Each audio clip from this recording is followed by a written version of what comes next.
čistička vzduchu značky Boneco, model 2261. Je to čistička s klasickými filtry. Skladbu vám tady ukážu. Jedná se o předfiltr, síťovina proti největším nečistotám, velké prachové nečistoty, vlasy, chlupy, srst a takovéhle věci. Pak je tam hlavní HEPA filtr.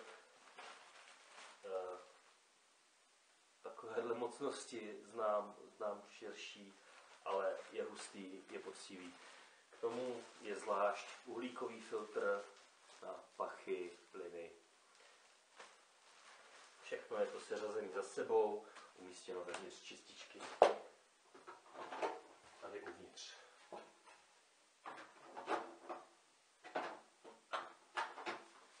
Ovládání jednoduchý, dotykový, stiskem zapnout, stejným tlačítkem 3 rychlostní výkonnosti, tlačítko časovače na vypnutí po 1, 2, 4 nebo 8 hodinách, tlačítko vypnout. Zvlášť je tady tlačítko pro zapnutí, vypnutí, ionizace. Má to vestavěný ionizátor vzduchu. To samé se nastavuje, dá zapnout, vypnout i na dálkovém ovladači, který je součástí